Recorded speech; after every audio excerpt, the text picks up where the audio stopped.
All right, everyone. Welcome back to Numbers and Narratives. Today we've got Geoff Sanders, the CMO of Firstleaf. Geoff, do you want to, in the length of a tweet, talk to us about summarize what we talked about in today's episode? Sure. We talked about some really, really interesting things around how acquisition and retention fit together, how to really dig into the data and understand more about your customers and drive business value. I'm Amy Syed. I'm Sean Collins. And this is Numbers and Narratives.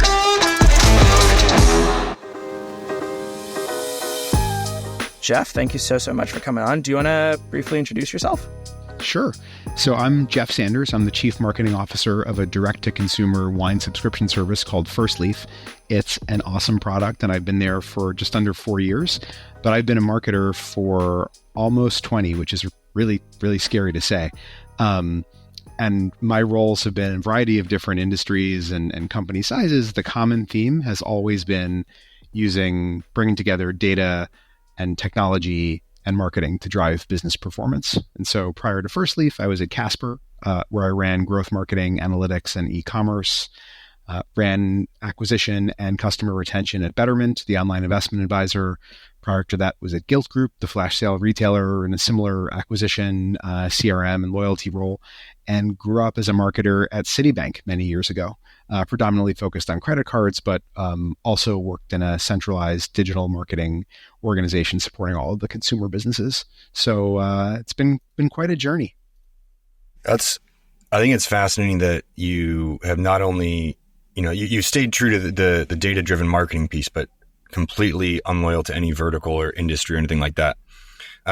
So if the common thread is you're finding opportunities to tie marketing and data, how do you uncover that in like an interview or a job search, that this is going to be like a data-driven role as opposed to an organization who goes by the gut or feel or best practices? Sure. Well, one way that I've made those transitions between organizations, between industries, has been to follow great people, right? And it's also important to me to bring great people along.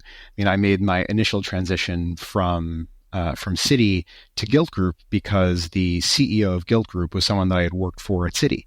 And she and I were chatting, and she said, Geoff, if you're ever going to make the switch from a Fortune 50 company to a tech startup that sells clothing, you probably should do it where the CEO is gunning for you. And that was pretty compelling.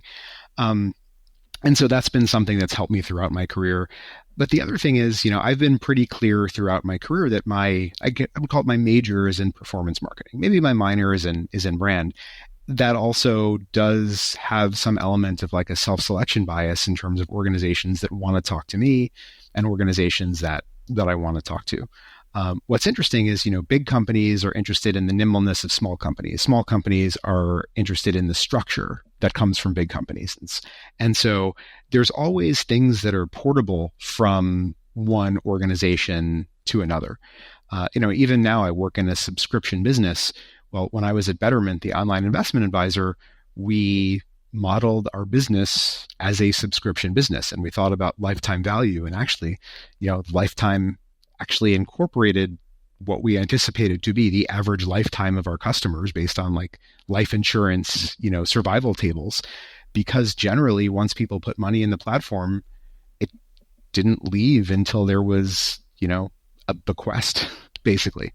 And so it's been really interesting to find these commonalities across industries and companies that you wouldn't necessarily think about.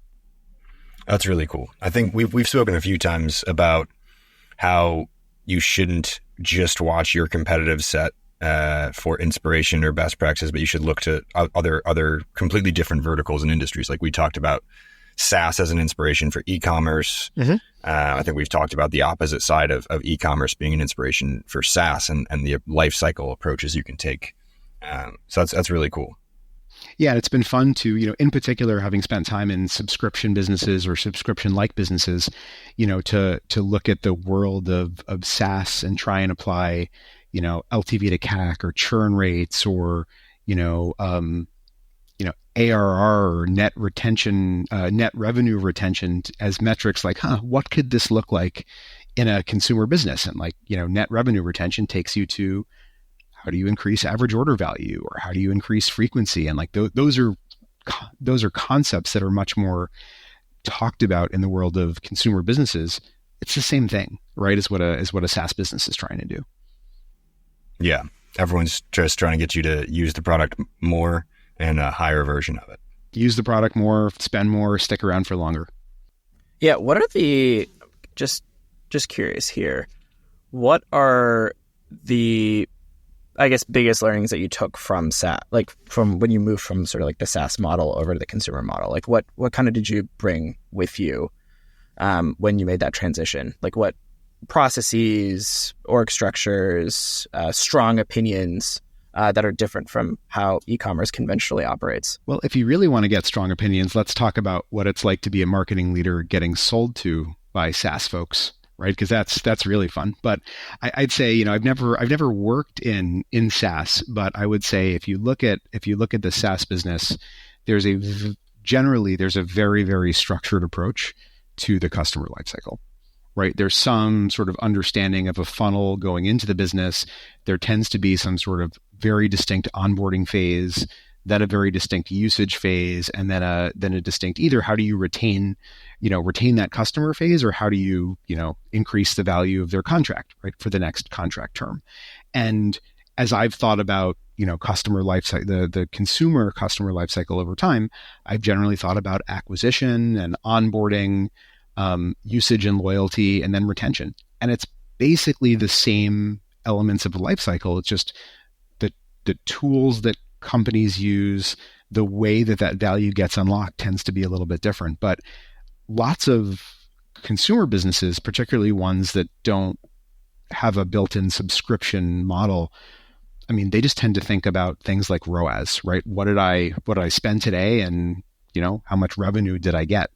And personally, I think that's leaving a lot on the table, right? That if you can actually think about a customer as opposed to a transaction, you can make really, really smart decisions. And I also think that's why, I'm certainly not the first to advocate that.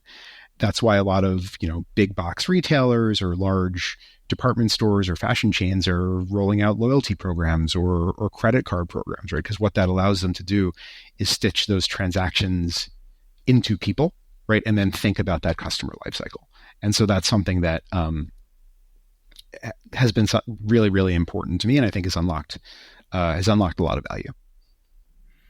One thing that, I am a lifecycle and retention marketer primarily. So I am absolutely on the side of lean into retention and personalization and people, thinking of people as people. But to play the other side of it, I feel like the bit that I am told when I tell e-commerce brands to think about it longer term, think about retention, think about the LTV, is that at the size that they are, whether they're doing a few $1 million a year in sales or something like that, their model is truly built on, like, they're not building brand loyalty over time. They're not like a Nike who can just run brand campaigns. They live and die on performance campaigns on Meta and on TikTok and stuff like that. So how is that a reasonable distinction to make? Is there, up until a certain point, a brand does just need to focus on acquisition, and certainly you're still going to have some email flows and stuff like that, but acquisition is where they live and breathe? Or is that a fallacy? And if that is true, what is the transition point when you start to think about scaling more brand and retention and life cycle? It's a great question. And personally, I think too many brands separate the worlds of acquisition and retention and think that at some point, you just spend money to acquire new customers, and at some point you get to the scale where you have to think about nurturing them. I don't love that model. And at its simplest, and I've thought about this similar way at many different companies, if once I acquire a customer, I can get more value out of them at a time, it allows me to spend more to acquire new customers, right? Which is really what a lot of these smaller brands want to do, right? They want to be able to, have a higher payback target or a higher CPA that they can use to acquire. And so I'd suggest that even from the very early days, programs to enable your brand to get more out of those customers that you've worked so hard to acquire have a very, very direct benefit on that acquisition part of the business, right? Because you're just willing to spend more. And even at Firstleaf, which is a reasonably sized company, we think very much in terms of acquisition allowables, right? I'm allowed to spend, X amount on a new customer acquisition. But if I can use all the levers in the retention world to change the shape of that lifetime value curve, that allowable goes up. And no one is happier than the CFO if I'm then spending more money to acquire those customers. And so they've got to be linked, right? From the earliest days, in my view. So I went to Firstleaf. I happen to like wine. And so Good to hear. I was excited to check this one out. And I was fascinated by your onboarding quiz to start. I was going to bring off. that up. It's such a good quiz. Yeah, I mean, it's a bunch of questions, right? Like, I think I said, do I like or dislike a food, like to 10 different foods, to 10 different flavor profiles of wines, to a bunch of things. Like, I think that anyone who's talking to you about best practices would say this quiz is way too long, way too many pages, all that. But there was no point where I thought about leaving mid-quiz. And then I also love the way you present the results at the end. Not only do you showcase the 6 or 7 bottles or whatever, but you did a phenomenal job of going line item by line item and showing, like, here's a cost, here's a discount, here's a cost, here's a discount, here's something free, and here's your tiny little price compared to where we started. Like, how many evolutions of that were there? How much testing is going on? And then I guess how much does the results of this quiz trigger down into the rest of your onboarding journeys, what your retention teams are thinking about, some of the discounting decisions you're making for churn prevention, all that?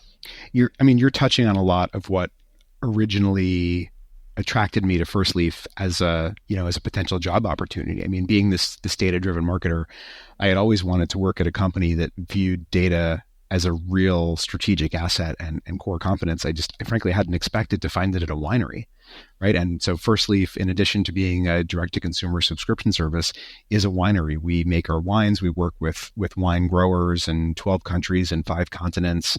At any given time, we have between 250 and 300 different varieties of wine that we can sell you. And we use that quiz to narrow it down from that 250 or 300 down to the 6 that you're going to like the most. And the statistic that I love to share, because it makes this so real, is it'd be easy to have you go through that quiz and then have everyone who indicated they want white wine to just get the same white wine, and the same for red and the same for mixed. We're the opposite of that. We use every bit of that data. And so the statistic that I've now delayed 30 seconds in telling you is roughly 98% of the boxes of wine that we ship in a given month are truly unique combinations of wine, right? So we are using that quiz data and we are using your subsequent ratings to dramatically personalize what you're actually getting in the club. And we stand behind it, right? We have a satisfaction guarantee that if we suggest a wine for you and you don't like it, we'll give you a credit towards your next box. I mean, where else in the world of buying wine is actually going to do that? I mean, no sommelier in a restaurant is going to say, oh, you didn't like it? Sure, we'll throw that bottle in and give you another. And so it's really cool that we use that data to create this great customer experience. We also actually use it in the winemaking too, right? Because we're vertically integrated, we can use it to help make better wine. So back to where you started of, that quiz and how it's evolved over time, we're constantly testing, right? And we're testing, the ad that is attracting people to the brand. We're testing the landing experience. We're testing the quiz itself. We're testing the presentation on the results page. We're testing checkout, right? That's a big area of focus. And what's interesting is, yeah, it's a long quiz. It probably took you 2 or 3 minutes.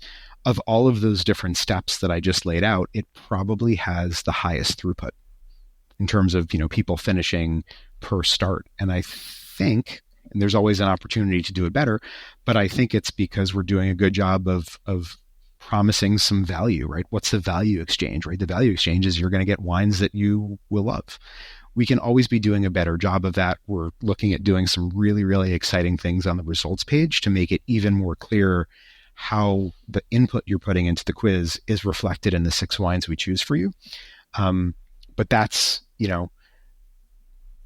what people want to see. And when they can see it, they try us, and many of them like us over time.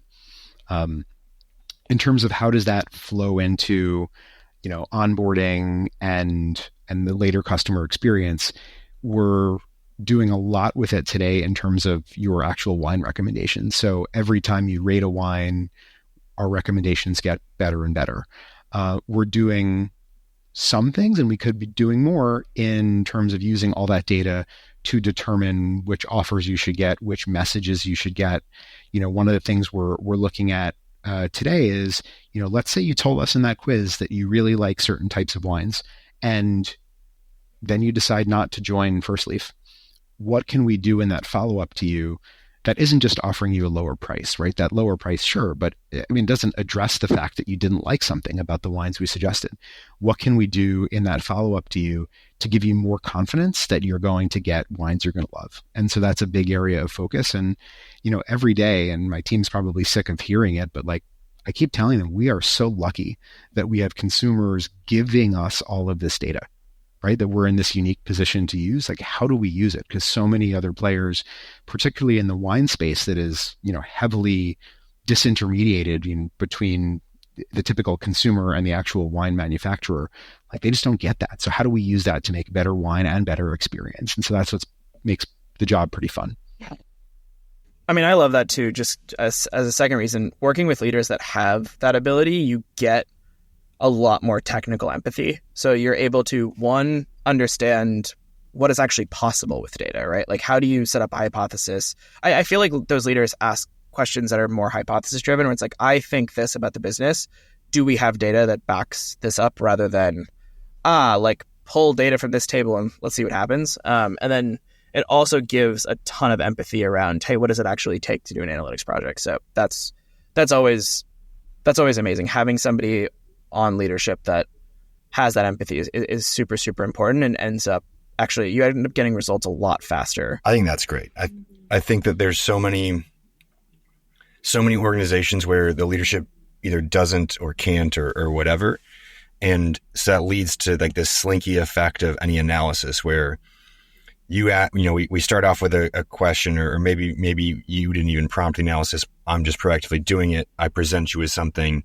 You, of course, have follow-up questions because there's always follow-up questions. And then we have to end the meeting, and I'll be like, great, I'll come back to you in a couple of days after I do another bunch of analysis. And so it takes so much longer to get from insight to action because it's just a series of conversations, as opposed to you being able to poke around and look under those rocks and be like, wow, this is fascinating. I wonder what about this? And generally it leads to more questions, right? And while I know SQL, I'm not great at it. And so invariably there are things that I can't quite figure out how to get to and need some help from someone who's like an analytical professional. But I don't know that I ever would have gotten to those questions without having poked and prodded and looked under those rocks and said there's something interesting here. And so, some people don't think that way. Some people can look at a PowerPoint deck and think the same way. For me, I've got to immerse myself in the data, whether it's SQL, whether it's in Excel, who knows what. So it's just a little bit about my own style. One thing that comes to mind is going back to sort of the juxtaposition of somebody who, is not running it as a subscription company, does not have this amount of data. Where do you think the biggest benefit lies, right? Obviously your customers, I assume the biggest one is in retention, where the probability that a customer enjoys the first product that they get is so much higher than if you didn't have that quiz, if you didn't take the time to gather that data, if you didn't take the time to do that back and forth with the information gathering exercise. But what are some of the other sort of benefits that you think fall out of the data gathering sort of exercise that you're doing with the quiz? I think that certainly, you mentioned the biggest one, which is customer lifetime value and retention.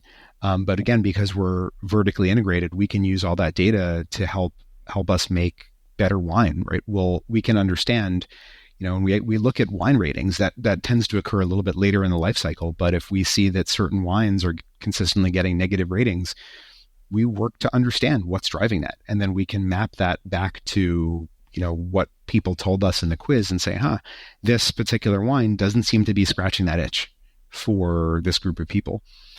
We also can then say, there are these people who are telling us something in a quiz, and we don't have a wine that comes near to that particular taste. So how do we go out and work to create one, right? And that's conceptually not that different from an apparel brand looking at, how do you expand your assortment into new categories, and just being really, really thoughtful about where people are shopping and where they're buying and maybe where they can't buy, or what are logical combinations of products.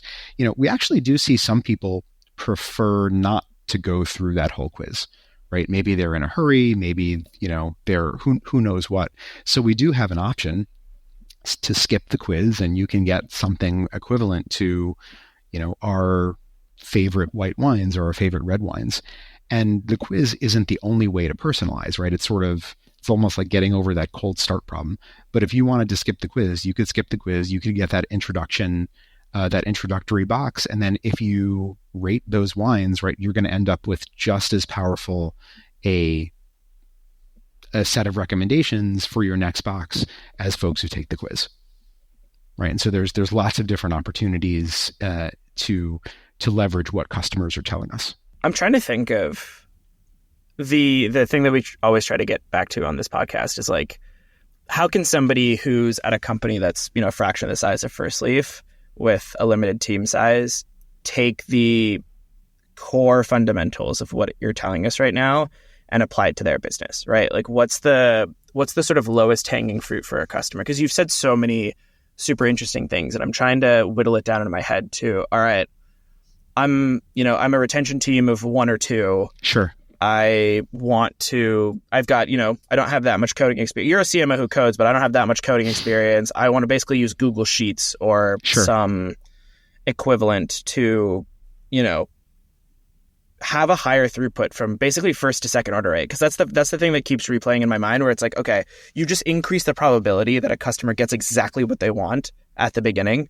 So I wonder, I'm trying to think of ways that you can implement because I think the argument that these brands make, right, is that if you have a repeat purchase rate of 20%, which is sort of the Shopify benchmark, is 20 to 25% of your customers will ever buy a second time. That is a significant problem of like, how do you get someone to buy a second time? 75% of your customers are not doing that. It's also just so much cheaper, right? Because you just don't need to advertise those people again. Like, exactly what they want. Like, why not use that information to your benefit?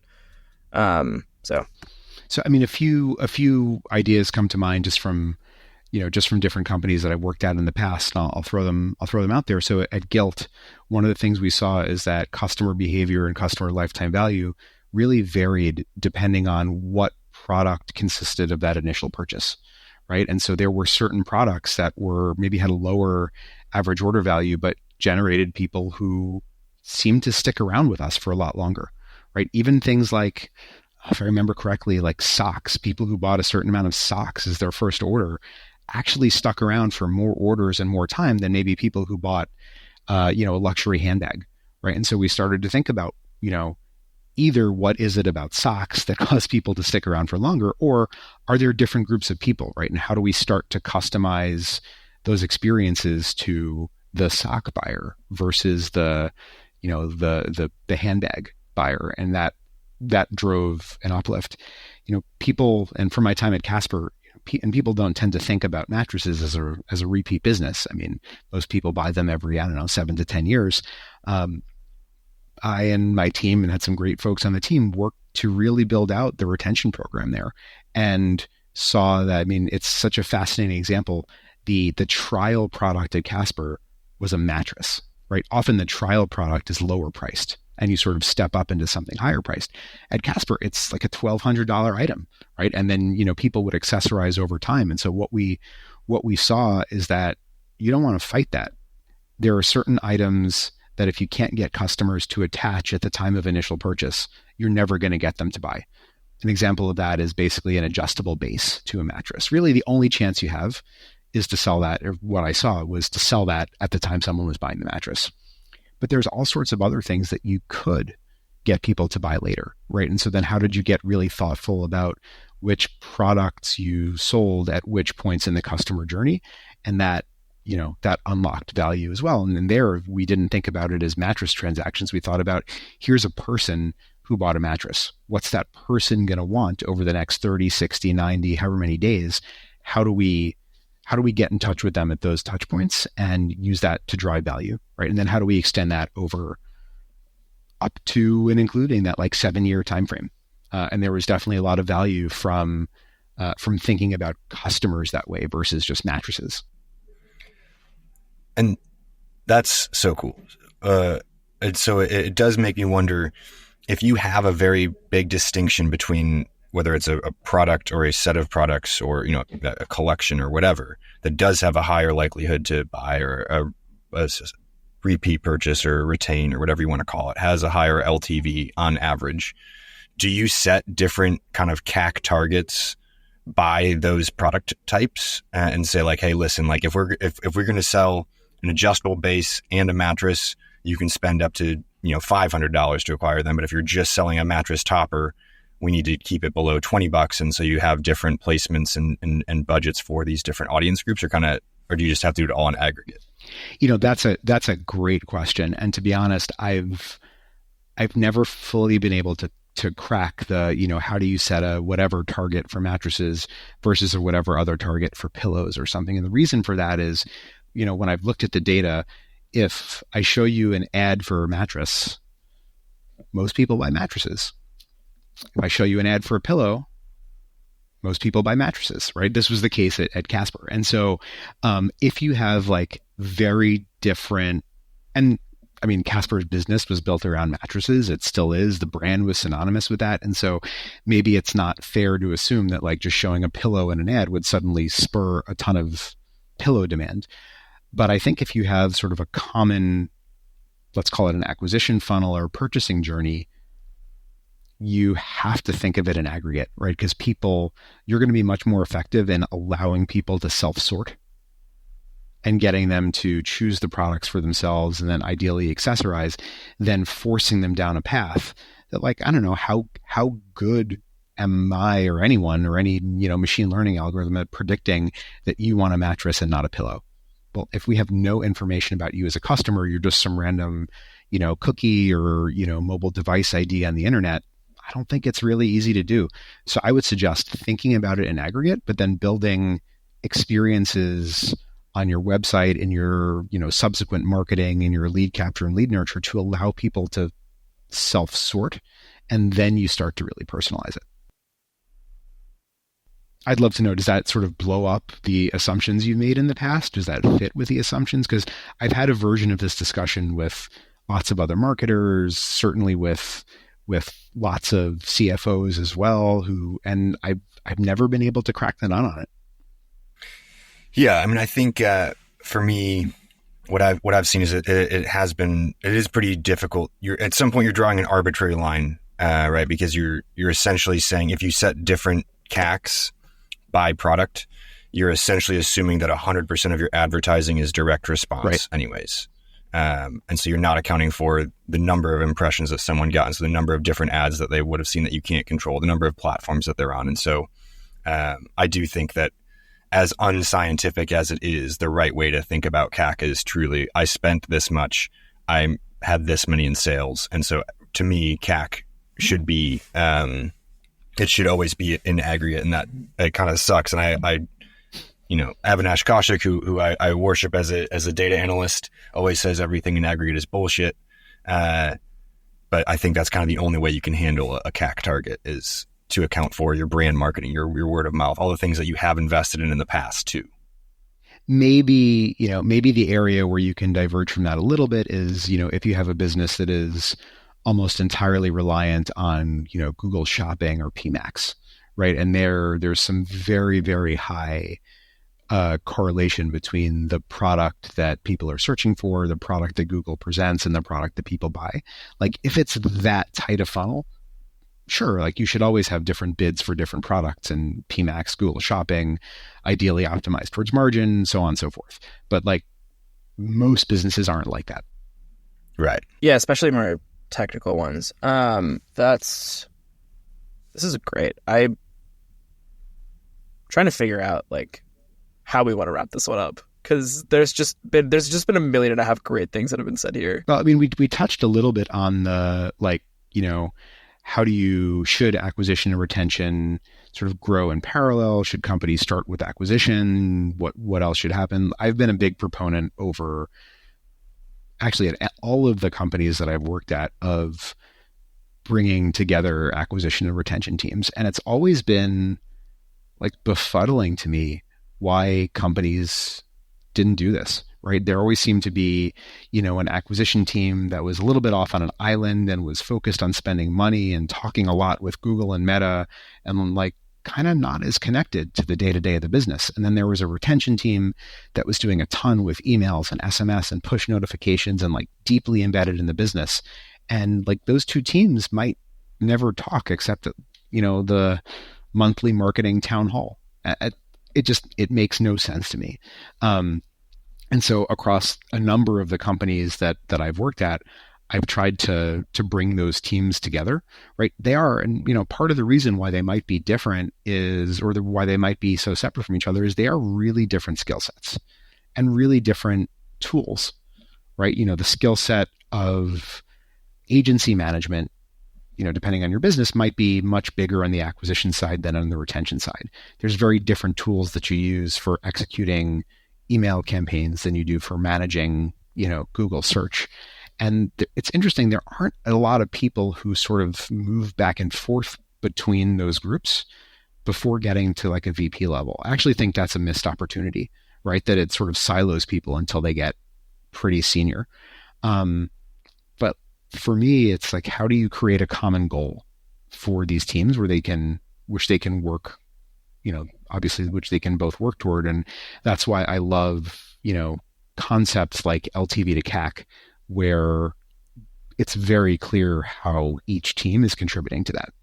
Yeah, that's interesting, because I feel like you have this same conversation in B2B organizations, right? Where there's a divide between the marketing team and the sales team. And so then it's always a conversation of, are we getting enough leads? Are the leads good enough? Are we not closing well enough? Like, I think it's more about pointing the finger at when there's problems than about like we all win together. So it's terrible. I mean, there were, some of the organizations I've worked at, you'd have marketing saying, we brought great traffic, but people aren't converting. And then, whether it's merchants or whether it's a digital product team, say like, the traffic's crappy, the website's doing great. And like, that's just not productive. Right. And so in the best setups that I've seen, those teams might even be part of the same organization, right? I had the chance to build out the digital product organization here at Firstleaf, and there were a lot of pros for it sitting within marketing. It moved over to the technology organization when we brought on a CTO, and actually we worked together really positively. But there were certain things that made it fit really well within marketing, because we could, I guess the buck stopped with me to own that end-to-end experience. And it's not that common for that team to sit in marketing. Yeah, I'm actually really curious, because I just realized, obviously, Geoff, you just said that, you brought those two teams together. Sean, you also run both a growth and a retention team. You can't call acquisition growth. And I feel really, really passionately about this. Growth is not acquisition. To me, growth is the entirety of that organization. It's acquisition, it's retention. You might throw analytics into the mix. You might throw digital product into the mix. And again, if you look back at that, that B2B SaaS model, there's this concept of like a growth squad or a growth pot, whatever you want to call it. It's tends to be some version of acquisition, some version of retention, some version of analytics, some version of product design and engineering, right? That is, when that's together, you're truly at your best as an organization. And then if we want to go back to the Todd episode, right, throw in a little bit of CSCX in there to tighten up that loop too. Yeah, and that actually has been really fun. So about 2 years ago, we call it member experience, but customer service organization at Firstleaf moved into my world. And it's been so incredibly positive to have them as part of marketing. Number one, right, they are speaking with customers every day, right, in a way that I never could and probably never will, because that would be terrible for our customers. But we get so much fabulous insight from them as to, what's going through customers' minds. We also get the chance to use them as a test center, right? In a way that if they were sort of buried within operations and we never spoke to them, we wouldn't be able to. Like, there are certain offer constructs we want to test that maybe we don't want to go through the effort of building the capability, but it's really easy for someone in MX to execute while on the phone or whatever with a customer. Like, how do we use that as a strategic advantage? And that's been really fun.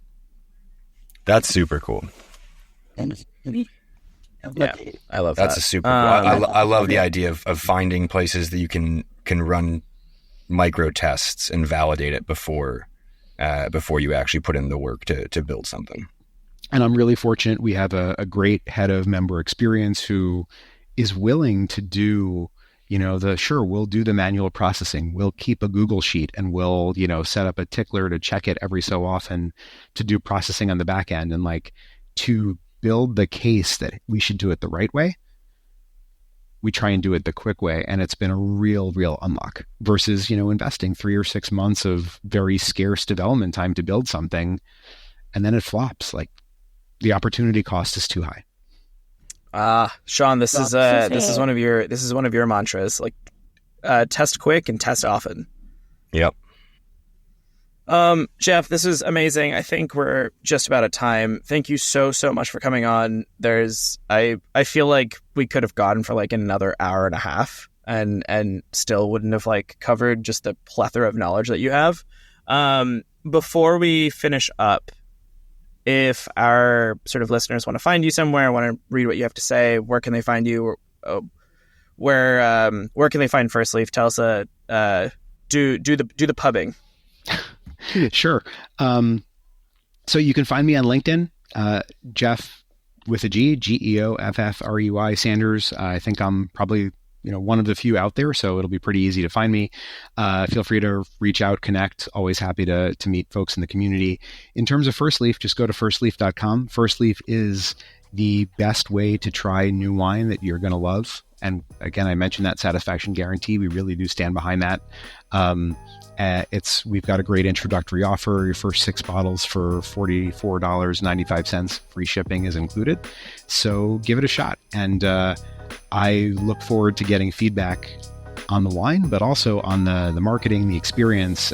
Always great to hear from other folks what's working or not working for them. Awesome. Thanks so much, Geoff.